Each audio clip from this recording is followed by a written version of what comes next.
All right, welcome back to Convos on Campus, where we chat with the incredible students and researchers making waves here at KAUST. Today's guest is truly inspiring. Um, she did excellence in multiple areas.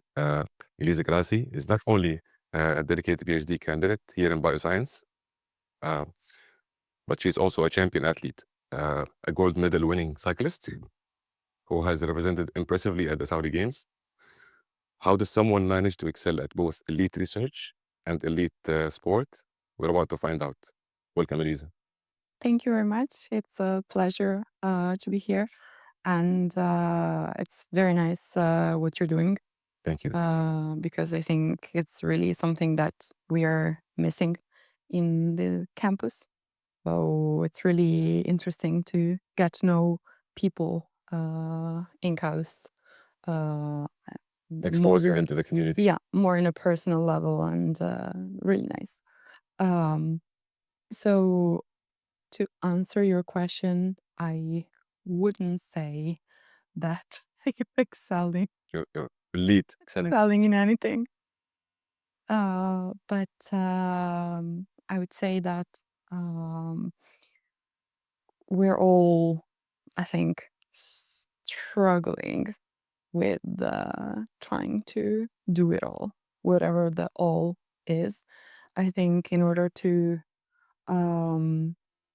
try to do things right, you need to know your priorities very well, and you need to schedule. So once you know your priorities, you make a plan and you just stick with the plan. So I think I have a very static routine, and the times are more or less always the same, and everything is based on the priorities.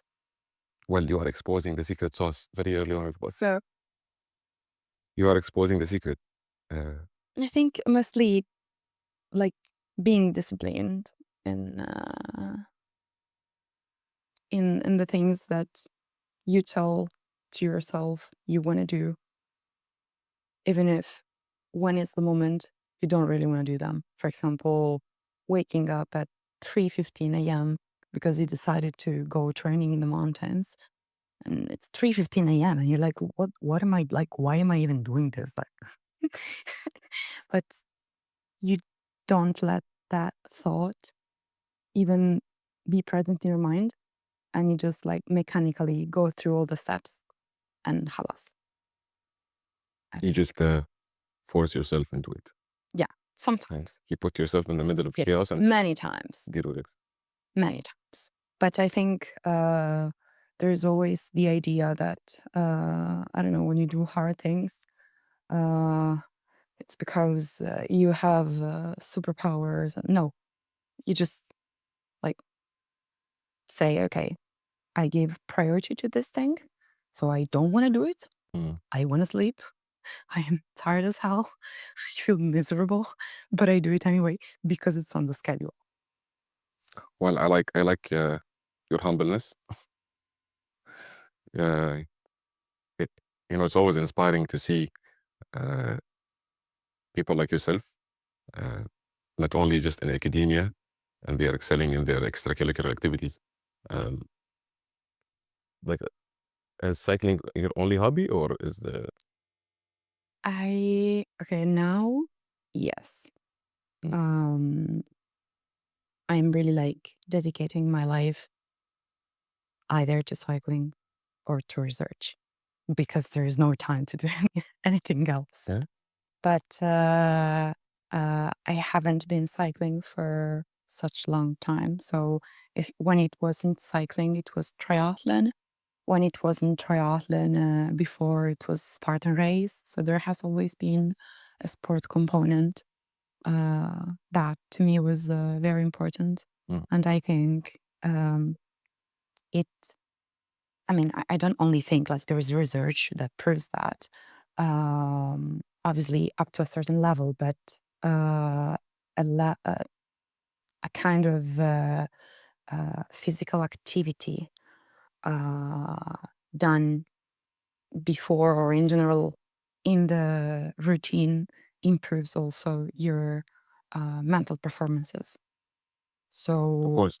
I've always benefited putting the two of them together, even maybe in a controversial way. So even when I was in my bachelor, I remember that days before the exams, Mhm. I mean, even the day itself before the exam, when you're like freaking out and checking all the stuff and all the possible questions, and it feels like this day is made of 40 hours because you just have to go through the whole material. I was imposing myself to have at least 1 hour of going for a run or doing something physical that could put me back to where I was and like, okay, don't freak out. Everything is fine. Everything is clear in your mind. And It puts you in control. yeah. Mm. So you were practicing this even back in Italy? Yes. Not so I was not racing. I mean, I did some competitive sport, but never in cycling before. And especially during my bachelor, I was not doing anything competitively until when I was writing my thesis, that I started doing Spartan races. It was so fun. I loved it so much. And then coming here, started triathlon and then cycling. I realized that probably the context in which I was born was not giving enough importance to sport. So it has always been seen like something that, okay, you can do it, but not too much. You can do it, but don't take it too seriously because the school is your first priority. And then the university is your first priority.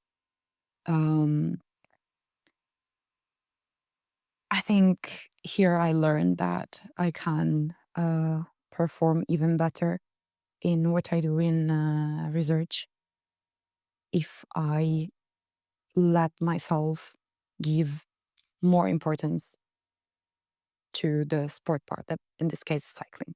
Okay. So you find yourself in a better headspace, Yes, 100%. more efficient. 100%. And especially when you have moments when, I don't know, something doesn't work and you're really pissed and I don't know, in lab and experiment, the code that doesn't work, whatever, you have a second thing in the day on which you're working that hopefully is not going bad at the same time, but it kind of motivates you Right.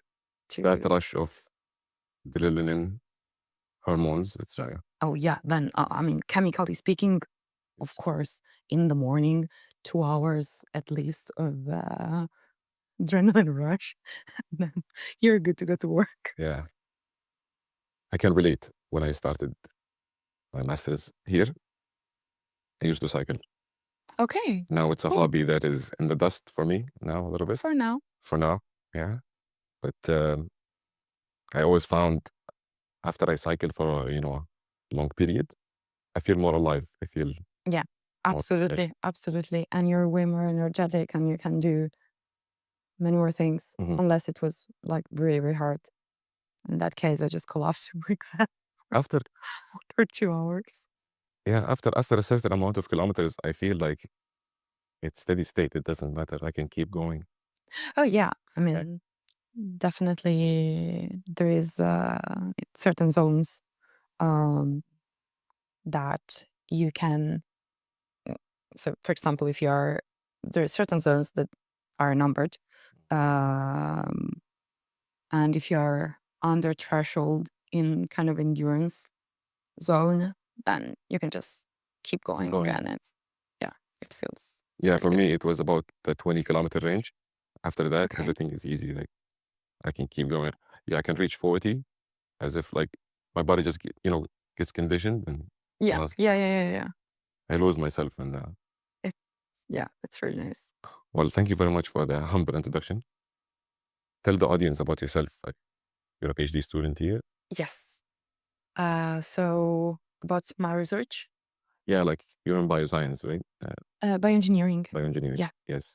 So what I'm working on is different things. So I'm using Raman spectroscopy to do early diagnosis of cancer from liquid biopsies. I am also working on the microfabrication of some optical structures that are supposed to increase the Raman signal of what I want to measure. And in parallel also on some pre-processing algorithm to use on the spectra in order to, let's say, cut what is called baseline, which are some unwanted signals that hinder the Raman signal. Noise. So not noise, more kind of, because for the noise you do different pre-processing, but it's more like it can come, for example, from autofluorescence. It creates some kind of like more flat, but not obviously completely flat baseline. That is some signal, but not the Raman signal. So you want to eliminate it, not because it's not noise like white noise, but you still want to eliminate it because it's not what you're looking for. And there's different algorithms to do that, and we're developing our own because we saw on certain types of samples that it works better. So just trying to wrap up everything and conclude the PhD. Okay. For some of the audience that do not know what Raman spectroscopy is, if you can explain it briefly. It is so you're looking at a certain type of scattering, which is inelastic scattering. So if you, in a very simple way, throw a photon to a material, it's gonna be scattered in three possible ways. Most commonly, it's gonna be Rayleigh scattered, which is a type of elastic scattering that doesn't give you any type of information. But it can be also Raman scattered, Stokes or anti-Stokes. But in both cases, this photon will contain the information about the vibrational frequency of the molecule. It's exchanged. Exactly. It's like it gives you the chemical fingerprint of the sample. And now I'm working with the spontaneous Raman scattering, which is just this phenomenon. It is really low in signal because the Raman scattered photons are 1 in 1 million. So that's why you generally try to enhance the signal, and this is the purpose of the 3D printed microstructures that I am trying to If you're working on to work. Okay. Raman is a name of scientist, right? Yes. Raman, Rayleigh, Stokes, these are all big names. Yeah, is the scientist that discovered this phenomenon actually just with the sunlight. We used lasers because they were more powerful, and the fact that he managed to discover this really almost invisible type of phenomenon is really impressive. Yeah, it's just fascinating to. It's like the unseen world, I think. Yeah, absolutely. And the fascinating part of it is that it's completely label free, and so you don't damage the sample. So you can apply it in really many different contexts. If you use simulated Raman scattering, you can also do imaging because the signal is way more powerful. Mm. And I really think it's the future of diagnosis, especially for cancer diagnosis, early cancer diagnosis, I would say, in which we are failing miserably. And this is also what moves me, I think, towards this type of research, because I really think it's unacceptable Mm. that in this is 2025 we still don't have an efficient way to detect certain types of cancers, and it can just be dropped to you or anyone you love like a bomb, and it's just unacceptable. Okay. I hate it so badly because obviously we'll probably have friends or family that went through something like this. And I really hope that one day will be possible to um, have a diagnostic method that allows you to go for a simple screening like a blood test and give you the information of there is something that is forming, but it's at an early stage, at the lungs, at the stomach, at the ovaries, at whatever. So we can address it on time before it becomes something Mm. we can't really deal with. That's great. The this method doesn't care about which cell it's coming from. It's just detects cancer like whenever part or It's not, we're not looking specifically for cancer cells. We're looking for, let's say, a signature of cancer. So the variation in the metabolites in the blood that cancer gives. So okay. with Raman, you look at all the molecules that are present in the liquid biopsy sample. So in this case, it's blood plasma, it can be saliva, it can be urine.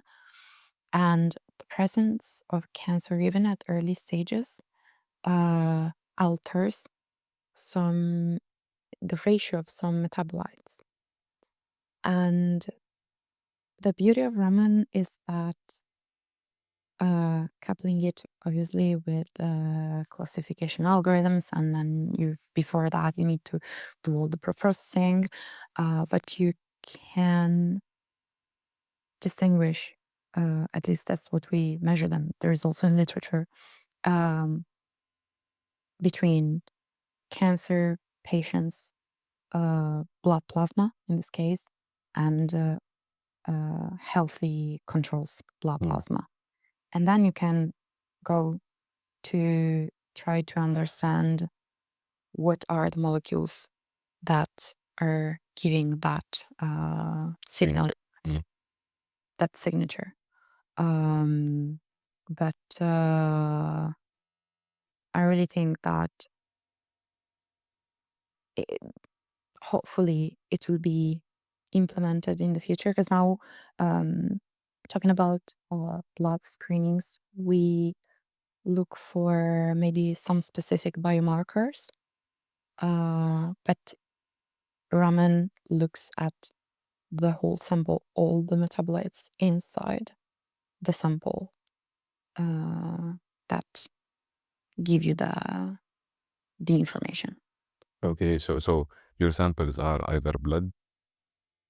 For now, we analyze only blood plasma because we are collaborating with the King Saud University from Riyadh, more specifically the Oncology Center, and they have this amazing program where they have been collecting blood plasma from patients with different types of cancers, and then obviously controls as well. Mm. So for now, we analyze the breast cancer blood plasma coming from breast cancer patients and from colon cancer patients. But there is other 5 types of cancers that I'm really looking forward to analyze. Mhm. And we applied for a patent. So really the hope is to apply this technique first in the kingdom and then hopefully also outside, especially for certain types of cancers. For example, breast cancer in kingdom, we have the free mammography screening after 40 or 50 years old, but among the eligible population, the percentage that actually goes for the screening is less than 8%. And same for the screening for colon cancer is not really It goes under. popular. So it goes undiagnosed until it keeps symptoms. But usually when people go because of the symptoms, it's already at a late stage. It's too late. Mm. And this freaks me out. Like, this honestly pisses me off so badly. And I really cannot accept that we are still at this level in 2025. So I really hope it will be possible in the future to have really a blood test you go for every, I don't know, 6 months, or depending on the cases and on the risks and family history, whatever. And it can give you the first red flag. And then you start from there. Mm. So diagnose it early to prevent. Exactly, in order to be able to treat it and not have it spread. And because once it goes to late stages, it's really hard to maybe not to fight it in the moment, but then not having relapses. Mm. Yeah. Okay. But let's rewind the clock a little bit. What inspired you to pursue this field of research? Exactly this. I was I have always been interested in medicine. Mm. And after high school, I was really undecided if to pursue a career in medicine or in engineering, because I have also been always fascinated by physics and maths. But I think, I mean, I realize I am a bit too empathic to be a doctor. I think you need to be a bit detached, because otherwise you lose it. Well, you don't know. Maybe if you went through medical school, you would become desensitized, right? Doctors, they don't feel anything, you know?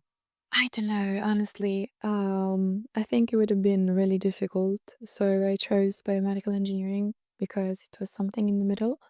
But I've always had clear in my mind that I wanted the application to be in either cancer detection or the cure of different types of cancers. Mm. So I think really the issue nowadays is the delay in diagnosing Mm. cancer. So I really hope that our efforts can make at least a little bit of a difference. Yeah, I hope so.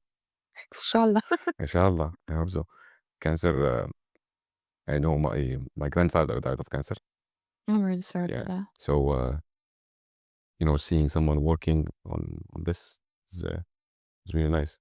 I'm not sure if like, is there a personal reason motivating you? Oh, absolutely, yes. My grandma is currently going through this, and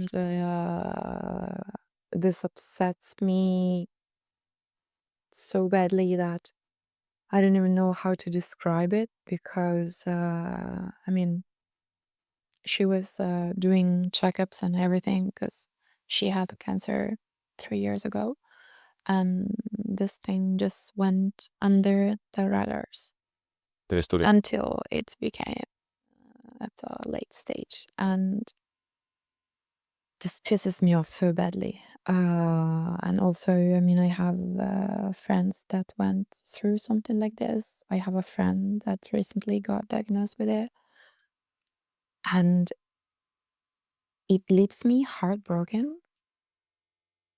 But the thing that pisses me off the most is that I feel completely powerless. So I really want to try to do something Mm. in this field.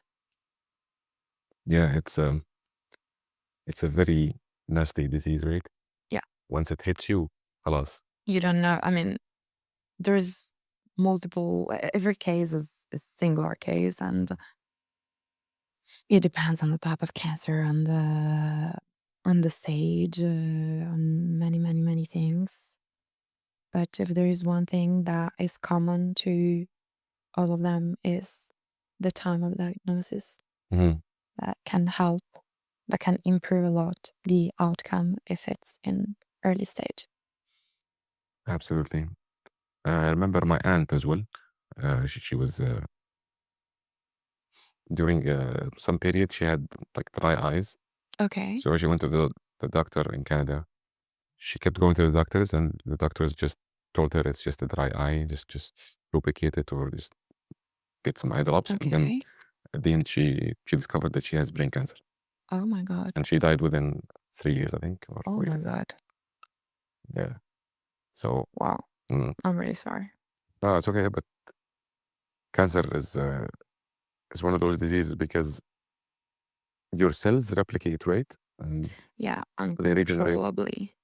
And sometimes when it goes out of control, that's cancer, right? Exactly. So Yeah, I mean, yeah, it's hard to detect it. it's hard to detect at the beginning with the current Methods. diagnostic methods, and there is some very nasty ones. For example, ovarian cancer generally doesn't really give symptoms until it's at a late stage, and they are very general symptoms, so it's not really easy to spot it immediately. So then comes the question, what should you do? I mean, where is the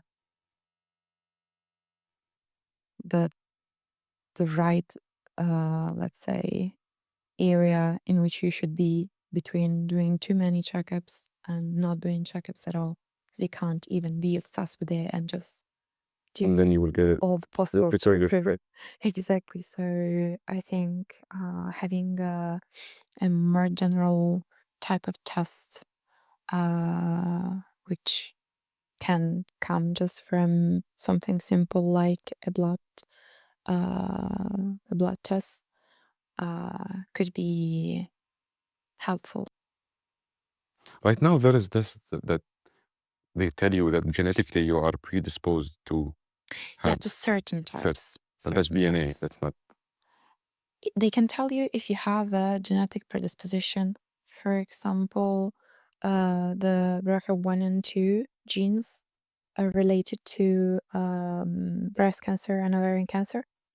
And you can actually do that test and see if you have a genetic predisposition. They generally suggest it if you have family history, but I personally am planning to take it.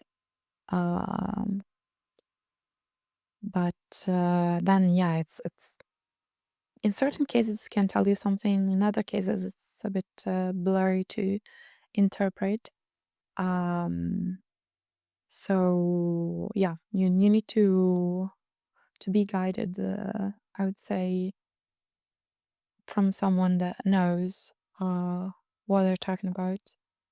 because it's really misleading with all these tests sometimes.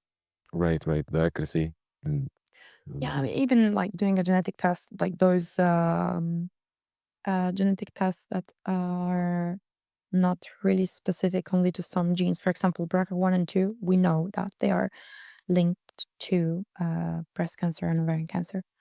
But you can find all types of multi-purpose genetic testings that are a bit of marketing as well, not really something with an accurate interpretation. And in many cases, they can just bring you to be alarmed about everything. everything. So it's not easy. It's an interesting fact that we share 50% of our DNA with a banana. Sometimes I feel more like a banana than a human, especially in the lab. Yeah, like the way I look at bananas is different now. But like, hello, releve. Exactly, auntie.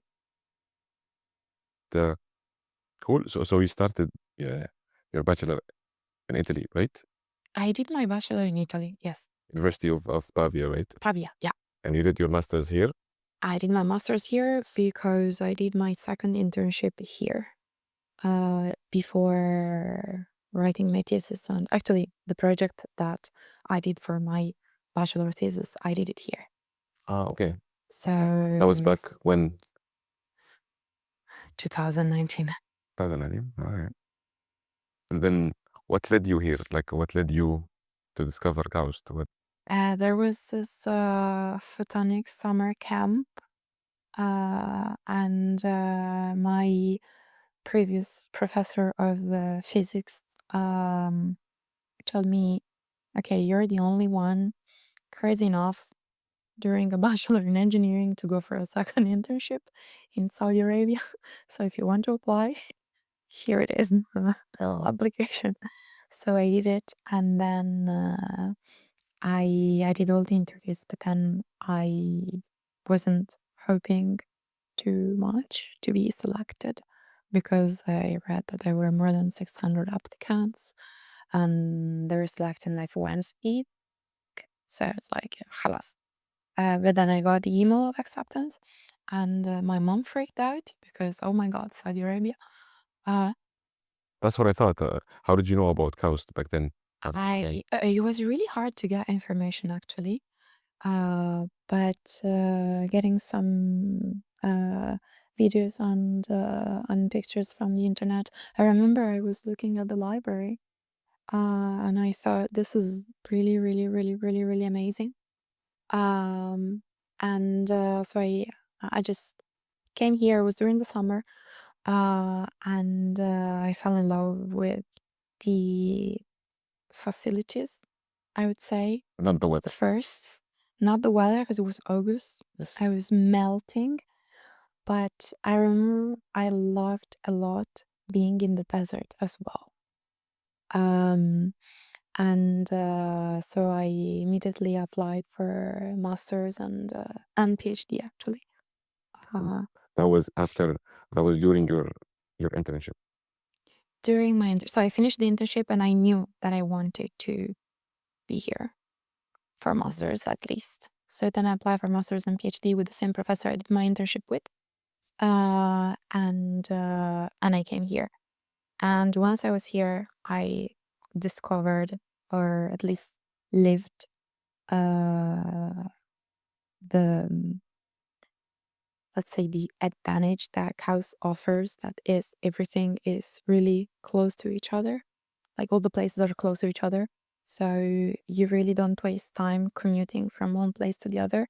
And you can just optimize everything in your routine and do multiple activities because of this.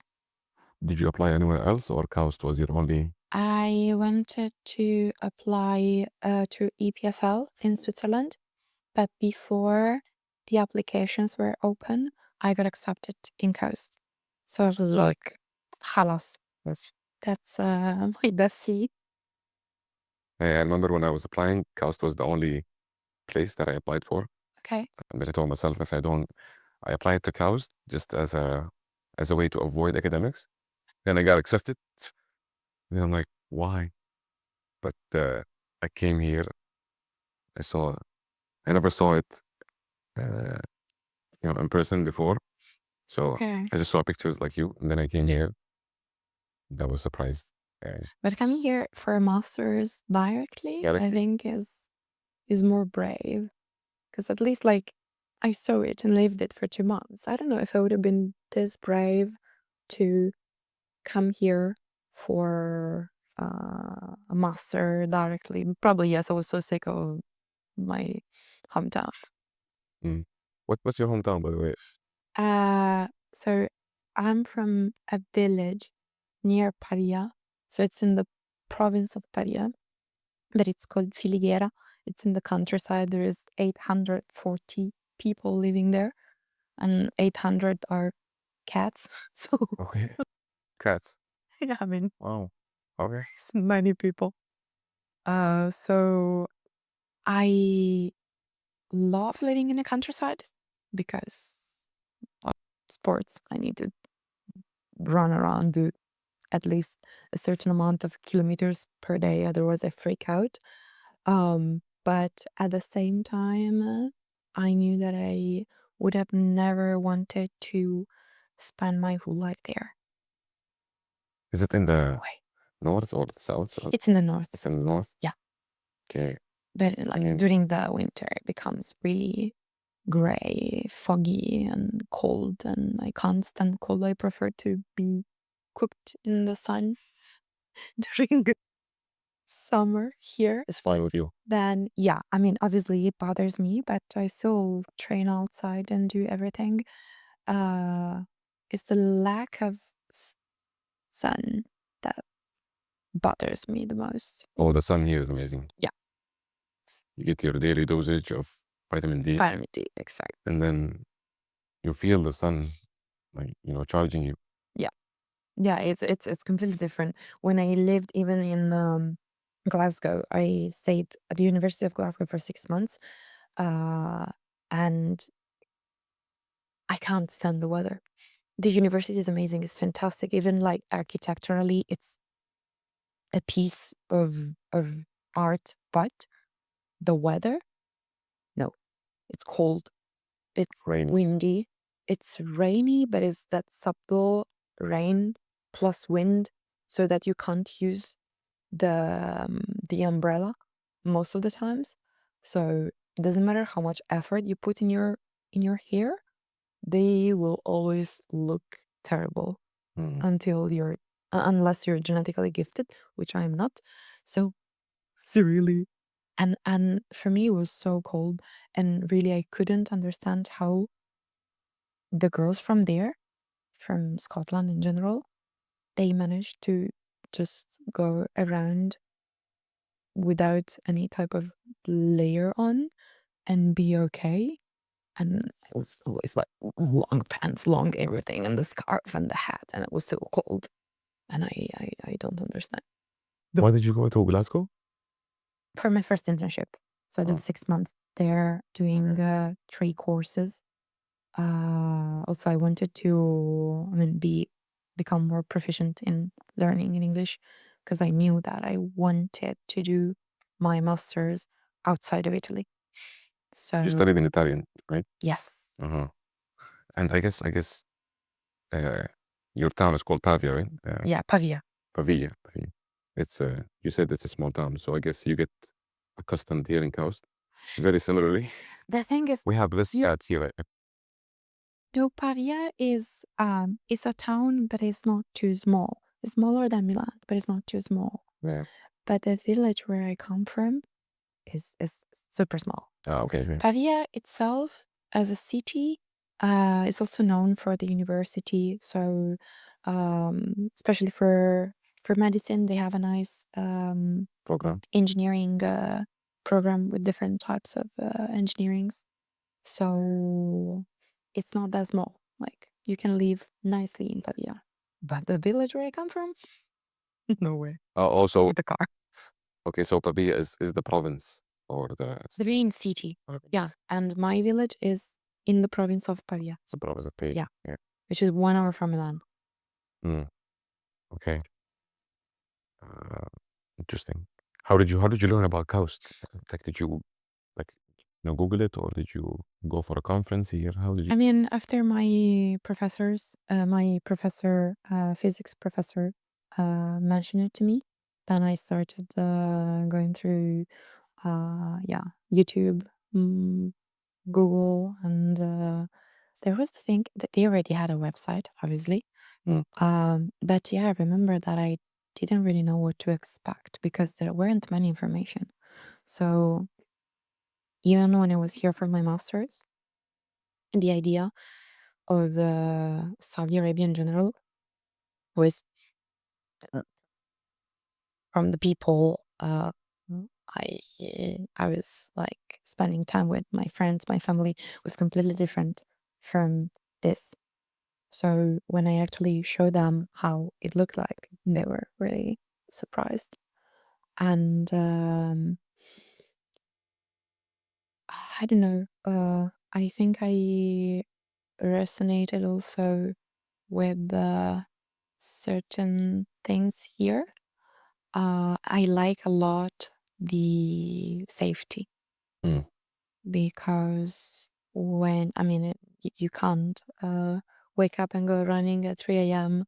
in where I live or in all the play where, yeah, almost anywhere. So I really give a lot of importance to the fact that I can just do what I want, feeling safe Hmm. and without thinking, okay, I need to bring my keys and my handle like a knife or like bring my pepper spray or no. It's running for the army, not running for as a hobby. Exactly. And every time you go for conferences, I think you realize that every time I go to San Francisco, there is the Photonics West conference there. And every time I have a new traumatic experience there, because it's full of homeless people. Los Angeles. I can imagine. Yeah.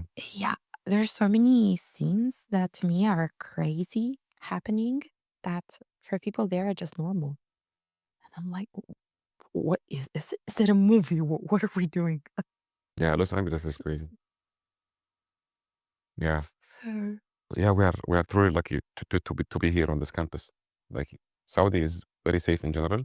yeah, But being inside a camp it's where you have even security it gives gate, you even more safety. so yeah, it's like you have your own bubble in KAUST. Yeah. And I think you get best out of it if you are able to also explore outside by yourself. So when I got a car, that shifted for me completely everything because I'm a very independent person and I love to do a lot of activities and I don't like to ask people for things in general. So once you get your own car and you can do your own stuff, love it. Perfect. And then you come back here, everything is fine, everything works, everything is nice. And I just love it, honestly. I always talk nicely about KAUST with all my friends and people that ask information about it because I really love living here. Yeah, you cannot complain. Absolutely not. Cannot ask for any better place. But did you go outside? Explore in Saudi? Did you enjoy it? Yes. I know you are part of Al-Ola Yes. sports team. I'm gonna ask you a question about Okay. after, but you've gone around, right? Yeah, not too much. I went to Taif, I went to some wadis around. All the weekends we go to Barzah as fun in the mountains to cycle. I went to Alula, obviously. But yeah, it's mostly what I love the most is being able to just put my bike in my car and just go to cycle in the mountains. and be surrounded by a completely different landscape. And it's a bit dangerous sometimes because the wild dogs, they chase you. But Wild, crazy dogs, right? Mm. but They're we're fast. finding they're really fast. They're really fast and really Maybe it motivates you to go fast. exactly, especially when you find them uphill. Survival mode on, and then you just go. No, there has been some crazy things happening. I'm still trying to understand what is the best way to take them away. Because if you scream at them, sometimes they get scared, sometimes not. If you throw rocks, they generally get scared, but not necessarily. So I'm thinking about a third option, which I can't say on camera. Let's have a lunch. Muff Indiana Jones. stack. Yeah. I can't imagine being chased by a dog.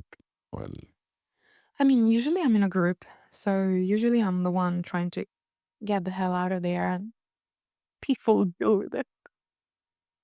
But yeah, there has been some moments in which I got really scared. Once I was alone because we were doing a race and I was in the front and the support car was in the back and I was going like really fast. I think around 45, 50 kilometers per hour. It was on a relatively flat road and this dog comes from the opposite side and like runs towards me. And I was like, what the hell am I gonna do? Because I can't stop. If I stop, he's obviously gonna come and try to bite me. you're going 50? I am worried to hit him and die on the street. What should I do? I mean, I didn't even think about that. I was just like in survival mode. So I started going really, really fast in a very aggressive way. And then I started screaming. Some kind of animal got Yeah, scared. you turned on the Don't know. animal translator. I'm happy that that scene hasn't been recorded. But at least he got scared. And then he tried to run behind me, but then he stopped. Mm. Halas. No bad incidents, right? Nothing. No, inshallah, no. I mean, once I mashed myself on the asphalt in Abu Dhabi on a highway. Because there was supposed to be a race, but then it got cancelled because of the weather. So I was training for triathlon in that period. So we went out for a 3-4 hours bike ride with a group. Mhm. And I wasn't with my main bike, I was with a different one. And yeah, we had a little bit of an issue on the road. And we fell in 3 people. It was awful. I got so scared. But thankfully nothing really bad happened. Okay. But after that I took a while. I mean, especially going from triathlon to cycling, when the races are in the peloton, and if you go into more competitive races, more like higher level, they're obviously more aggressive. And that is the hardest part for me. But Which the competitiveness, or no, the fact that you are very close to each other, and I mean, they can like push you with the elbow and it can get nice things. physical. So I need to learn to push people. To be a bully, a little bit. Well, now that we have the cycling jersey on, you won the gold medal in the Saudi Games, right? Yes. Congratulations once Thank again. you very much. Tell us about the experience. What was it like competing and winning this game? So I competed the first time in 2022 in triathlon. and Alhamdulillah, I won the gold medal. And I think that was one of the best days of my life. And I realized I can that imagine. 100%. The only thing is that my family was not there, that it was the only little piece that was missing. But except for that, it was really amazing. And it made me realize even more than before that I love to compete. So the year after I got an injury related to running, that was a stress fracture. And I was really, I mean, it made me really upset, and I got really, really, really, really sad because of that, and demotivated, and it was really hard to restart everything. So once I decided to go into cycling and sign with the Alula Club, I think it's not like I had to win this year, but I had to win. Like, I needed to, I don't know, prove maybe to myself that I could do it again. And That was after 22?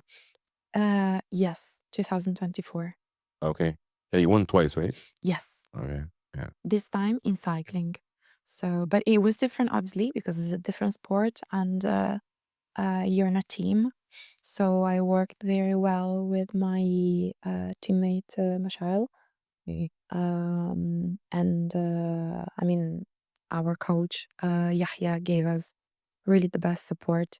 He used to compete before, and he knows a lot, and he really brought us to a different level.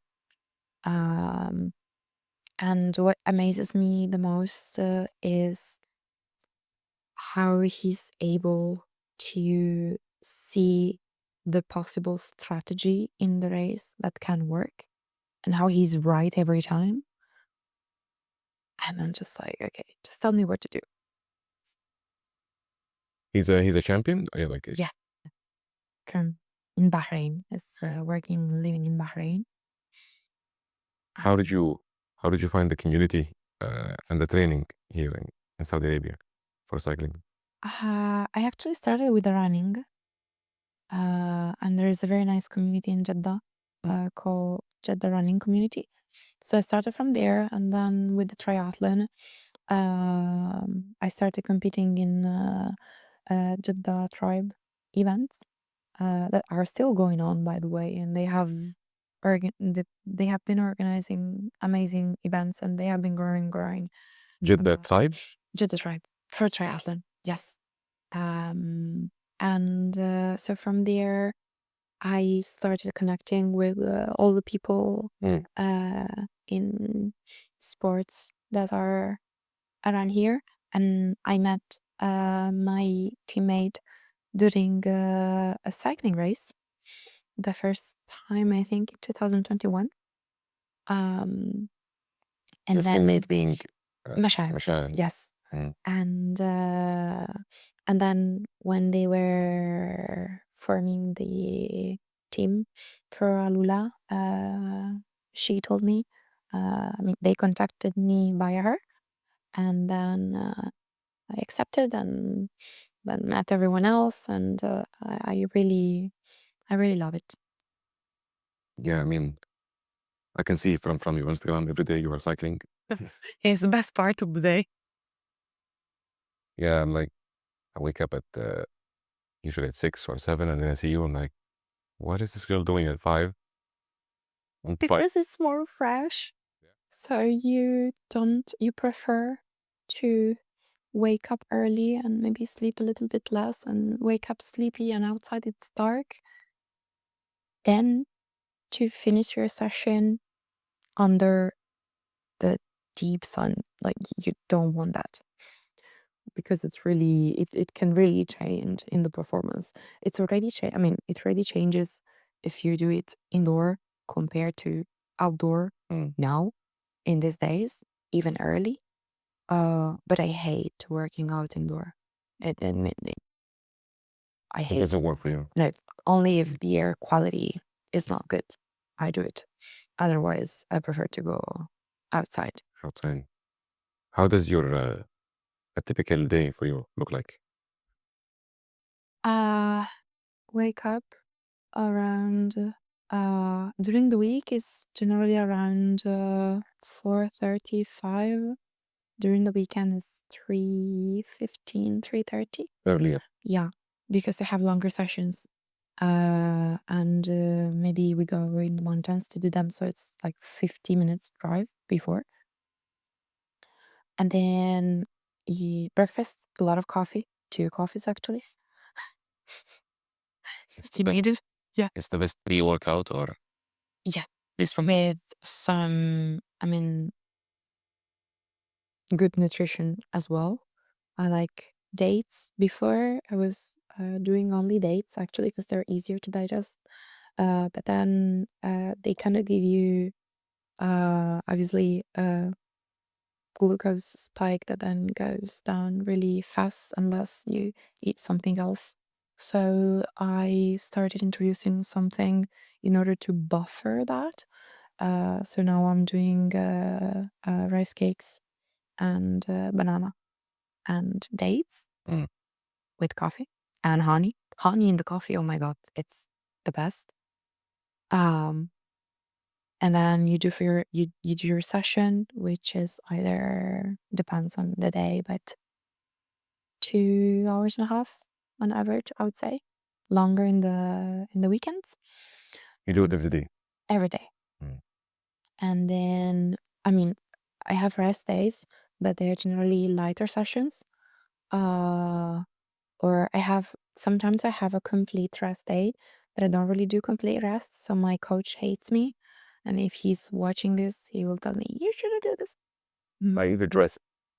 I should rest completely, but I can't rest completely because otherwise I freak out. So I usually do 40 minutes easy run, but like keeping the heart rate under 130. So it's like really easy running just to move a little bit. So you mix cycling and running? Or? Yeah, I'm just running once per week, easy. Mm. I really liked properly training the running, but my body didn't. So even if I tried to address my running technique and all the possible issues, it always gave me injuries. At the point that I was like, okay, halas, I surrender. I would just like, I'm done. So, It's always good to listen to your body yes, to know. yes, it upsets me, to be honest, that I had to say, okay, I'm gonna give this up, but at least I'm keeping it a little bit with easy runs on rest days. And so after the workout, whatever the type it is, eat. Obviously, otherwise I pass out and I become really annoying, and go to work. And then it depends on what I have to do, either in the lab, in the clean room, or losing my temper at the laptop with codes that don't work. Which is something normal to have as a PhD student. Just like mentally breakdown.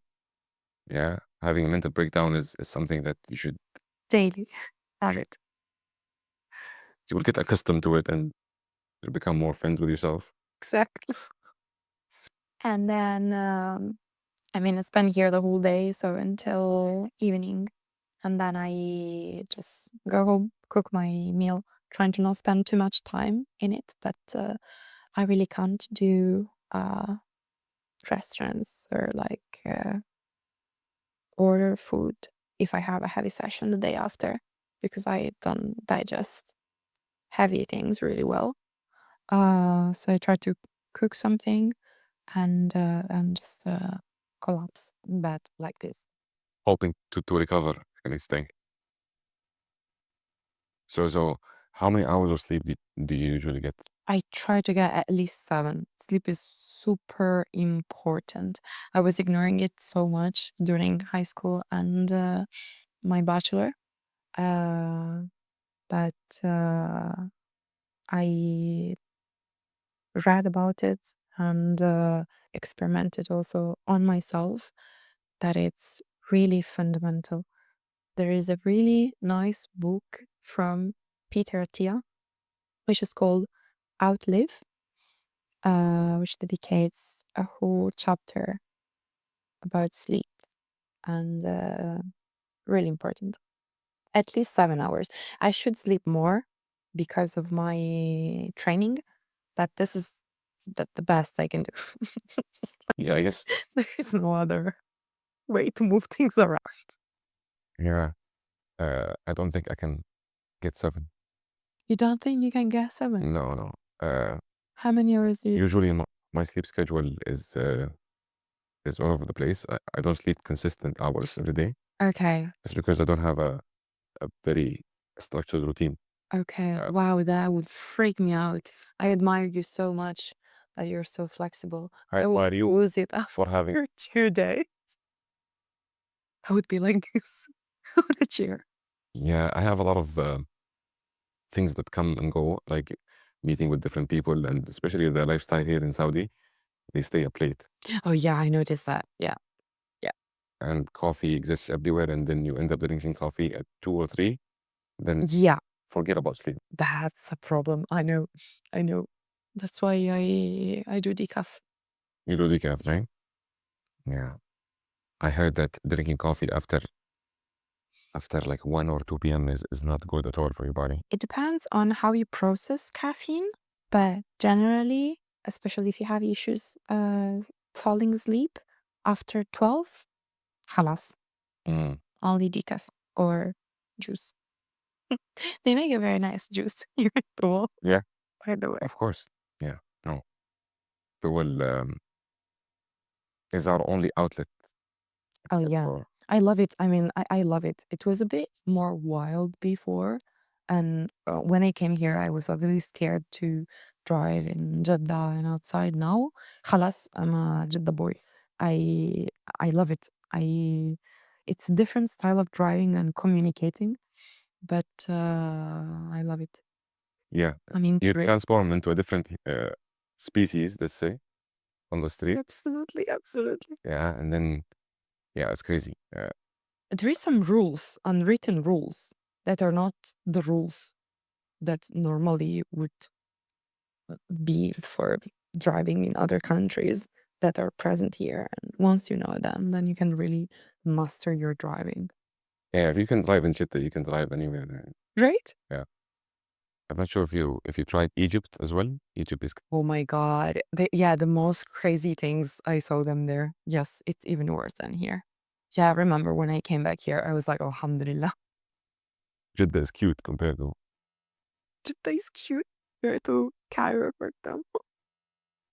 Yeah, Cairo was crazy. Like there would be a lane for 3 cars, and then you would find 5 cars easily. Yes, or the amount of people that they can fit on a motorbike, It's quite fast. only comparable to Napoli in Italy.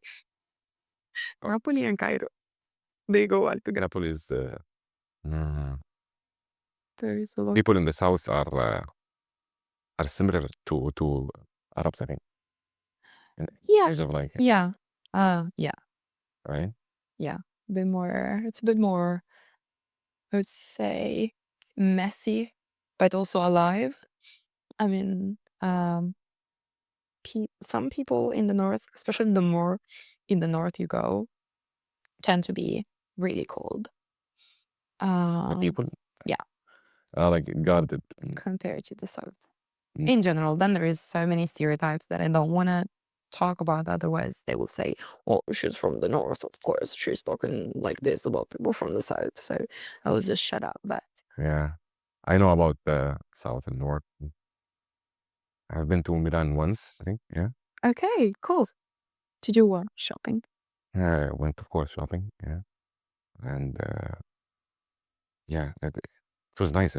There's a lot of history there. Yeah. I I didn't used to go like every week there because it's a bit messy to go there from where I live. But I mean, it's nice. There's a lot of cultural events. You always find something to do. But I would never live there because it's too gray and polluted, and there isn't enough. Like, Very urban, you mean? yeah, it's too urban. I can't do that. Mm. Okay, let's ask you this very interesting question. Before a crucial race, or you're facing a really tough problem when Okay. you're working in the lab, Okay. what's your ultimate pump up song? What do you like to play? Okay. So I have one song, multiple playlists, and a specific playlist.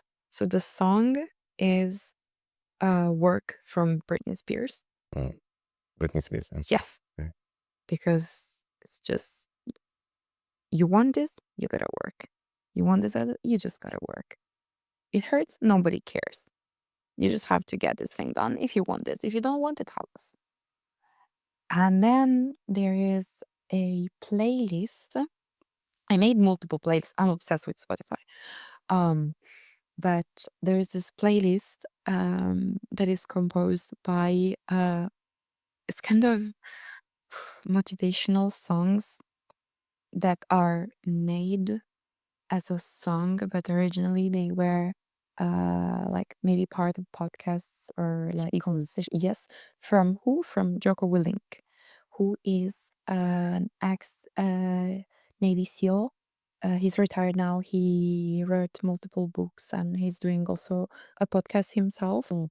And he always talk about discipline and I mean he was leading, I think he was a commander during the war in Iraq, so he did some crazy hard dangerous things, and I love to listen to his podcasts or in general have this type of motivation because it makes your problems look way smaller, and it really gives you like the mental perspective that you need to have in order to go through hard things. It gives you mental rigidity, or Yes. that mental stoicism. Yeah. Like I need someone to shout at me, like, you gotta hit these numbers in power. You're just gonna do it. Yeah. Now. You want the rest? I don't care. Do it. I really do believe in being very aggressive, especially when if you are practicing,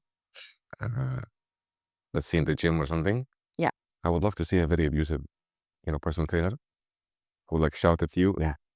Like My coach, every time we do trainings that we are like actually physically in the same place, oh my God, he destroys us. He does not care. He does not care if he sees you like almost that. He doesn't care. He wants you to do more reps, and I love that. That's what works with me. I need someone shouting at me. yeah, I think it works because it's you're really pushing the buttons of the person. Yeah, but I think it depends also on the person because some people wouldn't like this type of approach. Some people don't like this type of approach. I have some friends that would never ever do something in this way, but with me it works. Mashallah. Yeah, just put the Britney Spears on and then let him shout. So I can feel you shout and I can feel you insulting me, but it's fine. It's fantastic. Okay, shifting to something random. What is the weirdest food combo you actually love? Okay. I know probably everyone is going to insult me after this, but there has been a lot of violence against pizza, so I'll do it anyway. So I love to mix popcorn with tahina. The sauce. Yes. I think it's phenomenal. Fantastic. You should try it. Just tahini and popcorn, that's it. Yes. Don't ask me how I discovered that. I think That's an interesting discovery, but They're fun, like amazing. I think everything works with popcorn. Everything works with tahina as well. I could Tahina. put tahina everywhere. I had tahina on my plate today for lunch. Yes, I love it. I think the next nasty thing I'll do, I think it will be to mix it with Nutella. Popcorn with Nutella. No, tahina with Nutella. Oh, tahina with Nutella. You should try. 3 business days to digest it, but I think Yeah, tahina is very great. nice. And I know that, I'm not sure if any viewers know, but we live in a very coastal area. So if you eat some fish and towel, it comes Tahina, standard of with course, tahina. of course. And then there is this kind of brownish sauce that I love, that I don't remember what it is from. It's a little bit bitter and acidic that they eat in the restaurants in Tuval. Is it a red one? Oh no, you're talking about the brown, the dark. Brown, black-ish. Yes. It's sour. And Yes, I really don't remember how it is made, but I love it. Yeah. That one, tahina. Halas. Back in Italy, did you used to eat a lot of fish, or is it Yes, I've always liked fish. I don't like meat, so I don't eat meat, actually. Red meat, zero. Mafi. Chicken, sometimes if I have to. Fish, I like it. I eat mostly plant-based stuff, but fish, I like it. And I mean, there's many nice restaurants in Italy, obviously, of fish. But I love the ones here that are really typical, and you pick your own fish it's an before, experience? and yeah. Yeah. Hamur, Nigel, all these kind of. Tuwal is a very well established place for seafood. Yeah, I know there's people even coming from Jeddah. Yes. But there's what it's called, Al Sayed, I think is the biggest one. But I really love the smaller one next to it, Safir. They make the fish soup, but and then the oven cooked fish, fantastic. Yeah. And it's not too bad of a food. You don't feel very heavy. It's Yeah, that's true. Yeah, I've always digested everything, and I usually have issues with digesting restaurant food. So that's true. Yeah. Okay. And the bread, oh my God, the bread. Carbohydrates. Carbs are your enemy here. No, I mean, No. they should be my ally because I'm doing some kind of endurance sport. But I love bread so badly. And you also need to balance it. I would be able to eat for 20 people every day. The amount of food that I can ingest if I want to is really impressive. Especially after doing a session, you're like, Oh my God, yeah. I mean, I'm not even kidding. So the best plan for either Fridays or Saturdays is kill myself with a hard workout, ice bath, shower, obviously, otherwise I smell like a dead rat, and then go to the hotel for the buffet. There is a brunch buffet. Hosan Hotel. Yes. The issue is that really the amount of food that I can eat is I could like not stop. And once I think that was a combo also of the workout before, but I had so much food that I felt sick after for like 3 or 4 hours. And I didn't know if I had like a food poisoning or if I just ingested too much food. Like, I don't know, a dog that is not able to control himself. But what's wrong with me? I don't know. So I remember I went to the pharmacy and I had to ask for some pills for nausea. And then I was freaking out. Oh my God, is food poisoning what it is? And then I just ate too much. Well, I discovered the best thing you can do in this case is that you should try apple cider vinegar. Apple cider vinegar. Okay. You have never tried it?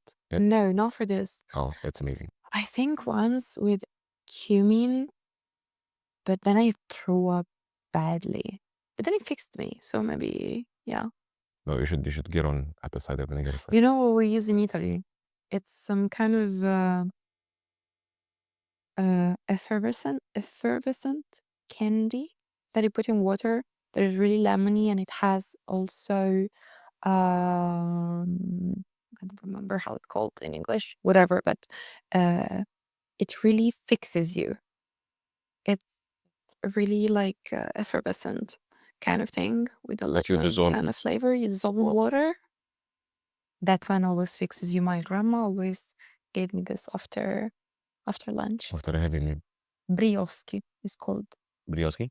Yeah. I'll bring it from Italy. I didn't have it this time. I was desperate. I'll bring 3 packages to come back from somewhere. Just leave them beside the khuzama at the reception. This is for me, just in case I go out of control, please. As usual. Okay. Well, things do not go always as planned. What is the weirdest or maybe the funniest thing that happened to you during a bike race or maybe in the lab? So before a bike race, there has been many episodes, but I think this one is the craziest one. So we were going to start this race in Bahrain, and it was very windy. It's always very windy in Bahrain. And there were many stands with different sport products, and they were moving one giant metal pole that I think was 2 meters high, with some flag of some whatever thing they were sponsoring. Yeah. And the girl was so precise and nice to make it fall on top of my head. Thanks God, I had my helmet on. Whoa. The problem is that I freaked out because I am super hypochondriac, and I immediately started thinking, what if I have a concussion? So the thing is that I couldn't just go to check, and the race was starting. So I started the race, beat the race, won the race, and then sprinted towards the ambulance. Do I have a concussion?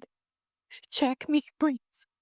And the guy was like, bro, you did a freaking whole race. You even won. You sprinted. Do you think if you had a concussion, you would have done all this? And then after that, I was like, okay, hello. It might be like a blessing touch. It actually turned off like the limit in your brain, and then you just went in. That the problem is that during the whole race, I wasn't even thinking about the race. I was thinking about, okay, I need to get this done in order to check if I am actually fine or not. But you did that after the race? Yeah, after the race, because that was the only possible. I was like, okay, if I pass out during the race, I mean, they will notice. That's a very bold move on your part. And but you didn't feel anything, right? No. I mean, I didn't have any pain, I think. And the helmet I had on was a really good one. It really distributes very well the impact. So thankfully nothing happened. But I tend to spiral a lot and freak out a lot. So I was really... You just had to check. And it was really hilarious because, I mean, I won and everything, and I didn't care at all in the moment. And I just kept going straight towards the... Off the podium to the ER. Directly. Oh. Yeah, like helmets are very important, and the engineering behind them is very fascinating, by the way. Yeah. I remember back in my bachelor, I remember a professor who was working on the the technology, Okay. and developing a sensor inside them to measure the strain. Oh, cool. If you have any failure points and because after any impact, technically you should change it. You should change it, yeah. Period. But the amount of impact energy it can save you from, it's crazy. Yeah, it is crazy. People is don't think crazy. like just a helmet, but It is the crazy. impact, Yeah. the amount of energy it dissipates is. If it was for me, I would walk around with helmet. You think I'm real clumsy. I am really clumsy. I remember once during a hike, it was really, really, really, really icy. I mean, we were walking on ice, literally. Where? And in Norway. Nowhere. And I fell, and thankfully, I hit hers, like seated, and then I hit my head. But I freaked out. I was again so scared that I had a concussion, and thankfully nothing happened. Also in that case, but if it was for me, go around with a helmet. That's it. Were you walking on black ice? It was literally completely like covered by ice. Yeah. And it was also dark. So it was not the best. It's a very common concussion in Canada. It's like you have a black ice, so you'll be walking on the street all peacefully coming back from work, and then yeah, you would flip. No, I'm not. That's why I need to live here. This is my environment. I can survive well here. Then what is your ideal combo? Because it can get too hot here. Where would you go spend the summer? Oh yeah, in the mountains, but without the snow. In Saudi here? No, I mean not necessarily. It's nice obviously to go away during the summer. For example, this year I'm planning to stay in Livigno. In where? Livigno Livigno? in Italy. It's in altitude, and it's really nice for cycling, for training in general, to get some altitude training in a lot of days. There's gonna be nice weather there, right? Yes. But even here, there's many places you can go to if you want, like Taif. Taif, yeah, and Baja is like 3,200 meters of reaches of altitude, so you get some good altitude training if you want to. And you notice the difference in performance? After, definitely, yeah. I mean, when you try to do the same thing that you were doing at sea level in altitude for the first time, if you try to, you manage to, after 2 days, you're dead. So you really need to like know what you're doing and be guided well. So you need to really slow down at the beginning and then slowly build up. And then when you come back to sea level, obviously you notice that your performance improves. Right. Because as some listeners know that you have less oxygen, obviously. You go at altitude, then your lungs have to overwork. Basically more efficient on the hemoglobin rises. The thing is that in order to get the adaptation, I think you need at least 2 weeks. Less than that, you Of don't altitude really, training. of staying in altitude. Mm.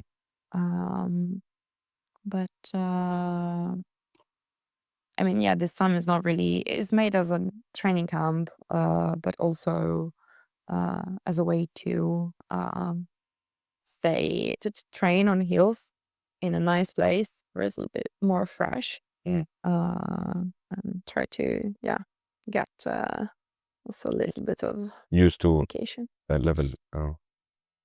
Yeah, your body starts overworking and your blood will need more oxygen. Your blood gets used to transport oxygen more efficiently and perform with less oxygen. You perform better when you go down to. And when you go down and you have more oxygen available than when you were obviously in altitude, then you notice the difference. That's why Habib I'm not sure if you know the champion, the UFC champion, Khabib. He used to train Yes. in Russia. Okay. Uh, Okay. So he used to fight bears. Ah. So I'm not sure how you don't know him, but the guy has like a 30-0 record of winning in UFC. But right now it clicked in my mind that, oh, he trained fighting bears at altitude. So his You endurance. seriously train fighting bears? Yeah. Jeez. Okay. Yeah. Wow. So it just clicked in my Then mind. I should maybe just train fighting dogs Yeah. in the desert. I should just accept my destiny and Just embrace the dogs and exact. the Oh my guy. god. He's essentially like a fighting champion legend. Okay. He just retired. But, Maybe I saw him, but I for sure. didn't I mean, I'm pretty sure I didn't associate it just with the name. But yeah. But just- yeah, fighting bears, it's a new level of yeah. At altitude. And altitude. I also heard that even if you cook at altitude, it's different. Oh Right. yeah, definitely. Yeah. The time of the boiling, the time for the water to reach the boiling point is different. Yeah, I'm not that good to notice or know by heart precisely how much time a certain amount of water should took to boil, and then you throw the pasta, and then just Yeah. it's more randomly. Looking forward for your summary after the summer. Oh yeah, How living at altitude was. And I mean, I hope it will be a nice experience. We still didn't book everything, but we're planning to stay at a hotel that is usually populated by teams and people training that go there for training. So they should have a nice support. They have a nice spa, so you can also recover after training. And I hope they have good Wi-Fi connection because I'll have to keep working. right. I'm pretty sure about that, so should be fine. Okay. How long are you going away for? The whole summer? No, not the whole summer. I would say around a month. But it's gonna be 7 days of vacation and then smart working. Because the clean room in which I work, I do my microfabrication, is gonna be closed. So trying to take advantage of everything and work on what I need to do, like the computational part that I can do everywhere, somewhere else, so I don't get cooked the whole summer here. Good choice. I'm going to Europe around the same time as well Nice. in June. Where? Going to Paris, Cool. then going to Germany, then Portugal. Wow. Make a nice. Okay. tour. Yeah, that's gonna be fun. Yeah. Yeah. All right. Let's talk about something interesting. If you were arrested for something ridiculous, what would it be? Insulting people while driving, I think, because after I think you pass the first stage of being worried about driving here Mhm. and you really become part of it, then for me it's really hard to not express myself when people do something stupid. And people do stupid things most of the time. And just the Italian part of me goes out, and I mean I know I should be able to control myself and stuff, but sometimes I don't. You get my blood, boy. Right. So Exactly. So I have to admit that sometimes, and most of the times, people see that you're shouting at them or insulting them or doing something, it's like they come next to you, and when they see you're a girl, they start laughing. Bro, I don't want you to laugh. I want to fight.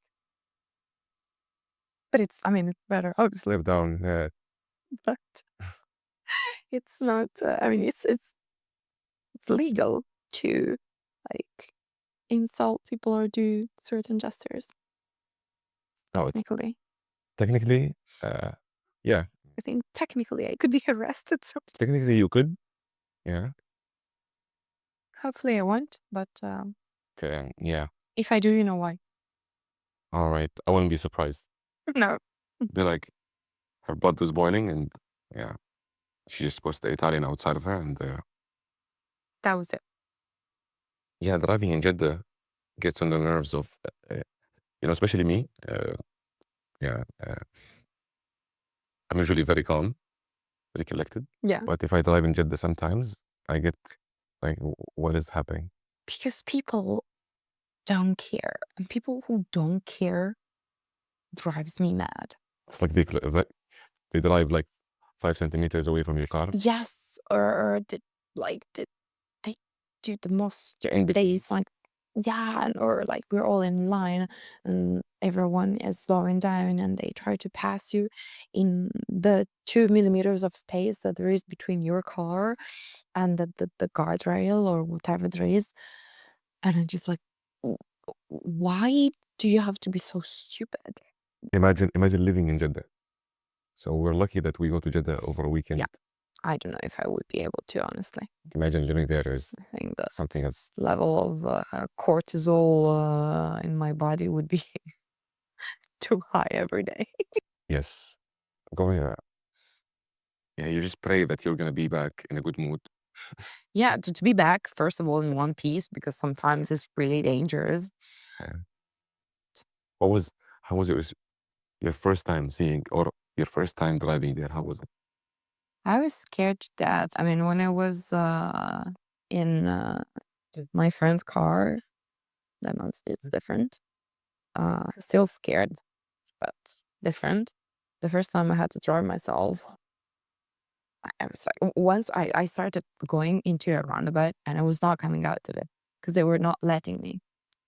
I think I did like at least 4 loops. I was like, okay, I'm gonna stay here forever. Halas. You got stuck looping around the roundabout. Yeah, because they have this weird thing that if you're in the roundabout, you should let people enter before you. Yeah. Like they might. There's a precedence of Yeah, but the precedence is completely the opposite of what it is in other countries. But I also learned that you need to take it. Like you need to show that you're gonna go for it. Oh yeah. You need to be bold and Yeah. And sometimes you need to use the klaxon to make yourself understood even better. yeah. Sometimes it becomes a game of dominance then. Like, Yeah. I'm gonna put my car here and I'm gonna go. Yeah. And yeah, but you need to, I think there is this thin line of understanding when you can do this and when you're gonna have a crash because the other person doesn't give a Flat. damn Mm. about it. So yeah. But inshallah. Inshallah. Yeah. Jeddah is a bit far away, so you can go there if you want some action or if you want. Exactly. Otherwise, Thor is good enough. Yeah. All is small is manageable. Yeah. Okay. Something related. What's the weird flex that you are really proud about? It's still related to food. I would say the amount of food that I can eat because they really don't expect it. And especially like when you go to a nice restaurant and you're like, oh, nicely dressed. Yeah, she's gonna eat a salad. Sure. Once I had cool pizza with was an octopus on top. Mm-hmm. Just because the owner of the restaurant kind of gave me a challenge, but like said something like, yeah, for sure you're not gonna be able to finish this. Watch. It's really Like a whole pizza and an a octopus. whole pizza with an octopus on top. It What? was in Pavia, actually. Okay. In Pavia. And it was, oh my God, it was really heavy. but it was, I mean, they got my competitive side. So it was like, halas, I'm gonna show them. So you can the amount of food you can, The amount of food I can eat. compared to what people see. Yeah, but like, I don't know, even when I go out, I don't know, with my male friends that eat a lot, I'm still able to eat more than them. MashaAllah. No. Okay. I went thinking, oh yeah, I control myself. But But your lifestyle plays a role, like, because oh yeah, your body is asking for it. yeah. But the problem is that the days that maybe you don't manage or you can't do as much physical activity as you would do normally, you're still hungry. So you need to balance. And I think, yeah, that's a bit tricky. It can be a bit tricky sometimes. Yeah, but yeah, you can flex that. Like, no one can speak to you about food, maybe. Yeah. I can eat really a lot, and people always assume that as a girl you're not eating too much. You gotta show that. It's like you're an athlete, you're thin, you're like, there's no way that she's gonna. And you're just gonna look at what you eat or whatever, and then go to the buffet and you finish the whole buffet. You're like, yeah, it was Elisa, the cyclist, who finished everything. Exactly. Bankrupt the whole business. Yeah, I mean, I've always had this trait as well. Like, I do eat a lot, but it doesn't show. And all my guys are like, I fucking hate you. But I guess it's genetics and your lifestyle.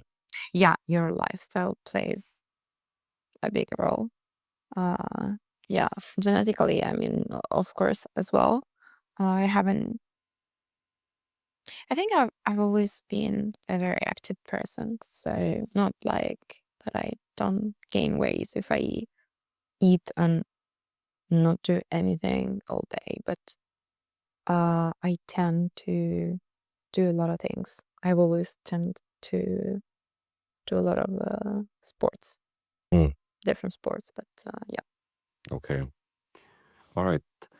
Time for a spicy one. Okay. What is your toxic trait? I have many toxic traits.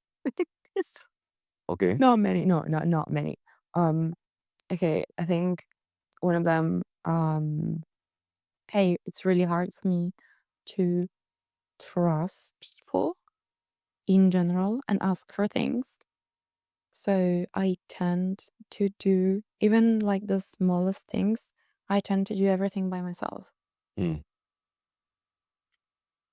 And you Is that really can't. toxic? It is. If you're not able to trust people, you can't do everything by yourself. I You mean, need to even rely on it's hard for you to someone. rely on people. Yeah.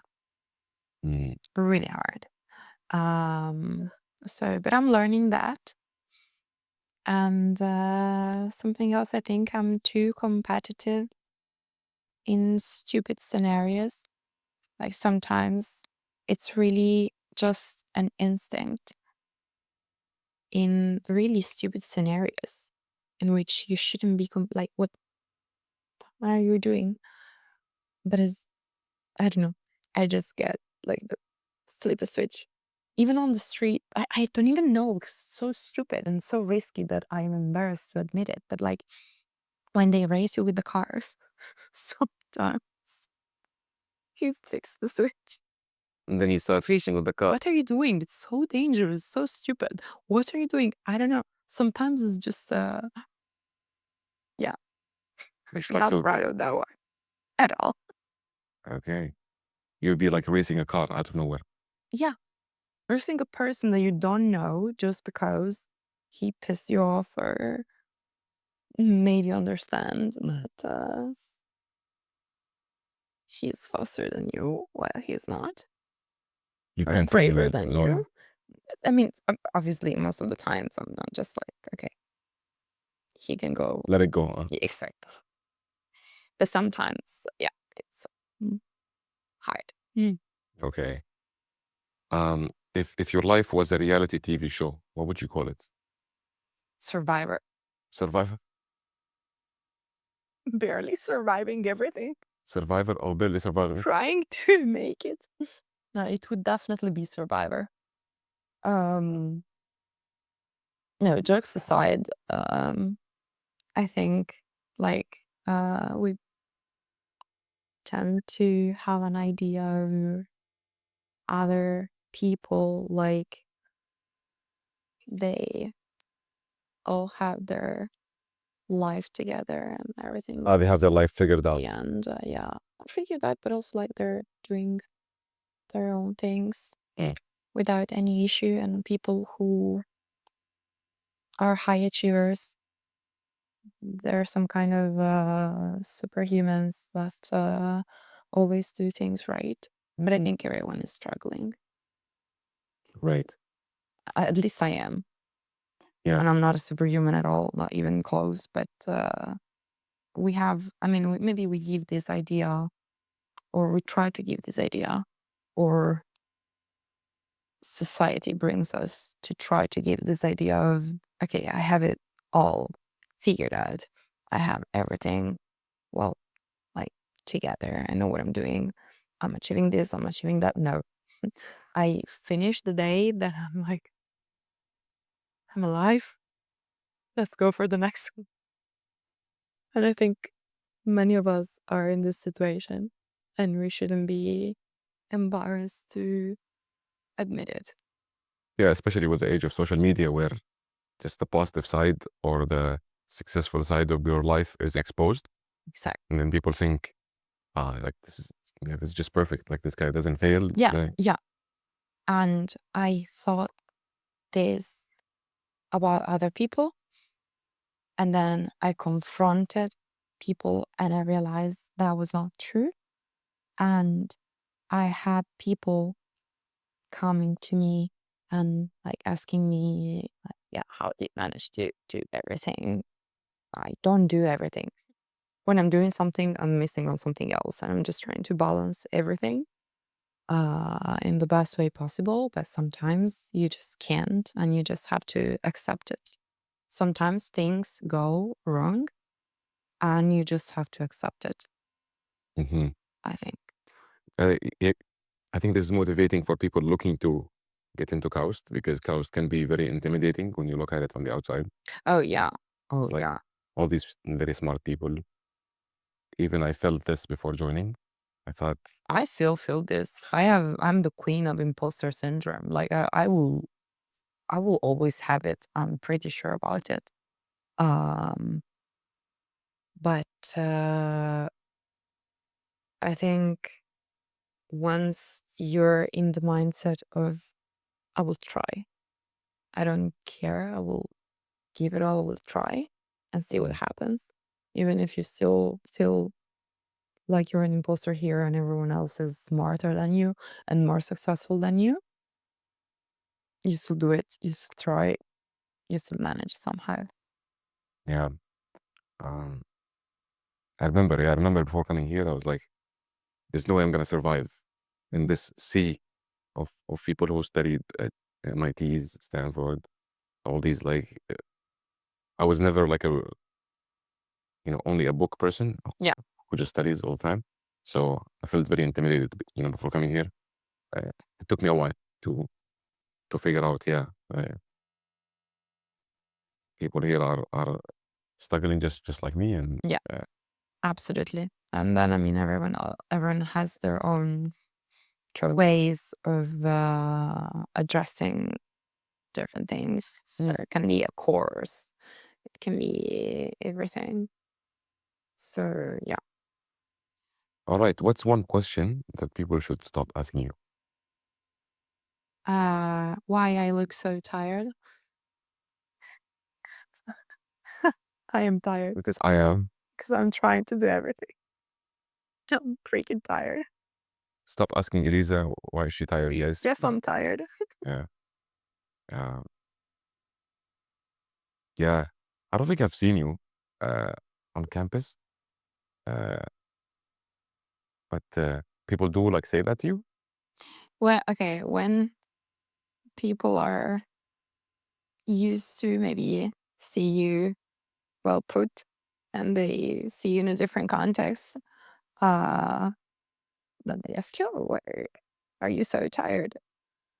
I'm not tired. I'm tired. But like, It's an annoying question in itself, right? it is, yeah, especially when it comes from people that, I don't know, maybe wake up at 10 and just You're chilling. You cannot compare yourself. woke up at 4 a.m., barely making it through the day. Stop asking me why I'm tired. Yeah. So we didn't continue your routine. You said you wake up at 4, usually during the weekdays. Weekdays 4:30 to 5, it depends. Weekends 3:15, 3:30. You didn't say when do you sleep.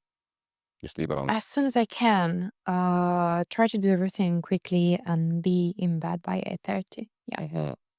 Sometimes earlier. When I manage to go to bed earlier, oh my God, I love it so badly. Because then the skincare takes a lot of time. And I usually take some supplements before it takes a while. So managing to be in bed by 8:30 maximum, it's good. I mean, you need to be organized and more or less repeat the same things every day or have like stuff pre-prepared. Talking about food, what to cook or something ready-made, because otherwise you can't do it all. And sometimes you still can't because you end up finishing late in the lab, and you can't make it to cook your own meal, so you need to order halas, and it's fine, and you just accept it, or you end up going to bed too late, and the morning after you feel way more tired in your workout. It happens, or you have to wake up later and then you finish the workout under the sun. We say sti cazzi in Italian, which I'm not gonna translate. All right. Sti cazzi. Yeah. I like how the Italian language is very expressive, right? Yeah. Yeah. So you can already feel that it means something. Yeah. But how do you feel as a woman being in STEM and in a very male-dominated field? This question is outside of the box, but I wanted to ask you this. Oh, it's interesting, obviously. There is stereotypes. As everywhere, I think.